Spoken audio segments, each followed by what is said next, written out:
يا جماعه لسه شايف بوست دلوقتي على صفحه صبحي كابر كاتب فيه ان هو عامل عرض ب 158 جنيه بس. عباره عن ايه بقى؟ طاجن حمام محشي فريك وحمامايه مشويه على الفحم وشوربه اسمها شوربه الملك فاروق ودي فيها نص حمامايه، يعني المجموع كله حمامتين ونص. عملها ازاي يا عم صبحي؟ انا ما اعرفش. ممكن حد يقول لي السعر مناسب، يعني انت ليه مأفور؟ لا هأفور عشان الاسبوع اللي فات واكل حمامايه ب 140 جنيه. حمامايه واحده فرد حمامه، وحتى ما حطليش حبه طحينه اسقسق فيها الحمامايه. فعملها ازاي يا عم صبحي؟ ما اعرفش. وللعلم ان طاجن الحمام ده لوحده عنده ب 150 جنيه، يعني كل الحاجات دي ب 8 جنيه اللي هو ما يجيش حق علبه سلطه اصلا. لا وجاي ايه كمان بقى مع العرض؟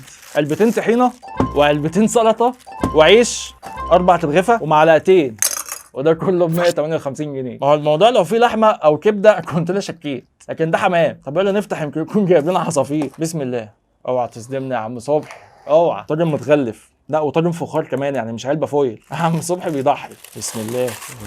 ده لسه عمال يطلع في دخان كمان اهو. والله يا جدعان طاجن فريك وفيه حماميه. نخش على طول في الحماميه ونشوف بتقول ايه. ريحتها وهم، وانا شايف حجمها كويس، يعني مش شايفها صغيره خالص. بسم الله. الفريك عمال يطير من الحماميه. تحفه الفريك، تتبيلته حلوه قوي، في فلفل اسود زياده شويه مخليها مشطشط، بس انا حابه كده. نخش على لحم الحمام ذات نفسه. ايوه كنت فين يا عم صبحي من زمان؟ لا الحمام حلو قوي، وعلى فكره صغير في السن مش عجوز، لحمته مسكره وتحفه، مفيش اي ريحه زفاره. عايزين بقى نشوف الفريك اللي هو ايه، اللي هو في الطاجن ذات نفسه. عليه شويه صلصه هنا زياده، ندوقها بقى. طاجن عالمي. ناخد بقى ورك الحماميه ده كده ونغطسه بقى في الطحينه يا سيدي. طب وعهد الله عالمي، مش عارف ابطل اكل واخش في اللي بعده. بعيد بقى عن العرض، انا لو هشتري الطاجن ده بنفس سعره اللي هو 150 جنيه انا هبقى مبسوط. نشوف اللي بعده. حمامه مشويه على الفحم، ودي من ضمن العرض، واحب افكرك ان العرض ب 158 بس. ازاي؟ انا ما اعرفش. ايه ده فيها رز كمان. ايه يا عم صبحي ده؟ يا عم صبحي ده شكل الحماميه. انا بصراحه ما بحبش الحمام اللي هو المشوي، انا ما بعترفش بالحمام غير لما يكون محشي. بس ندوق ونشوف. نخبط كده الورك ده. بص الورك شكله عامل ازاي. بسم الله.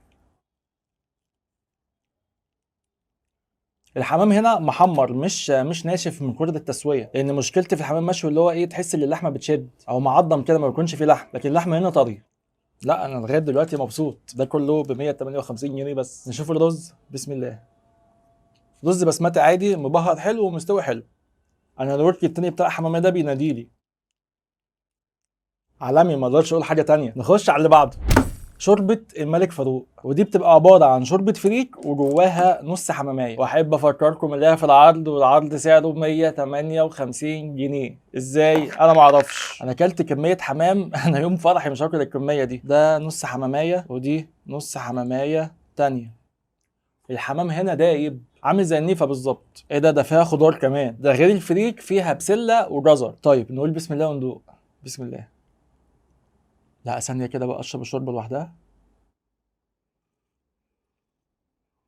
حرام عليك يا اخي، انا مش عارف اقول ايه. الشوربه حلوه قوي ودسمه قوي، الحمام دايب مش مستحمله. لازم تجربوا شوربه الملك فاروق دي، فيها باور رهيب. عاملين التكييف على 20 وعمال اعرق. ب 158 جنيه انا يعتبر كلت حاجات في اي مطعم تاني هتعدي 400 و500. فبصراحه انا ما اعرفش المطعم صبحي كابر عملوها ازاي. والاكل حلو، مش حاجات متخزنه مثلا وبعتينها، لا كواليتي الاكل كواليتي صبحي كابر المعروف. فبصراحه انا اتبسطت، ويمكن من اكتر الفيديوهات اللي استمتعت فيها، لان انا واحد بحب الحمام، وهو خلاني 158 جنيه بس اكل حمامتين ونص بس كده. ده كان فيديو النهارده، اتمنى يكون الفيديو عجبكم. يا ريت لو عجبكم ما تنسوش تعملوا لايك وفولو للبيج، والحقوا اطلبوا العرض لان انا ما اعرفش هو هيخلص امتى. شير بقى في كل حته، واعمل منشن لصاحبك اللي يعزمك على العرض ده. اشوفكم على خير في فيديو جديد.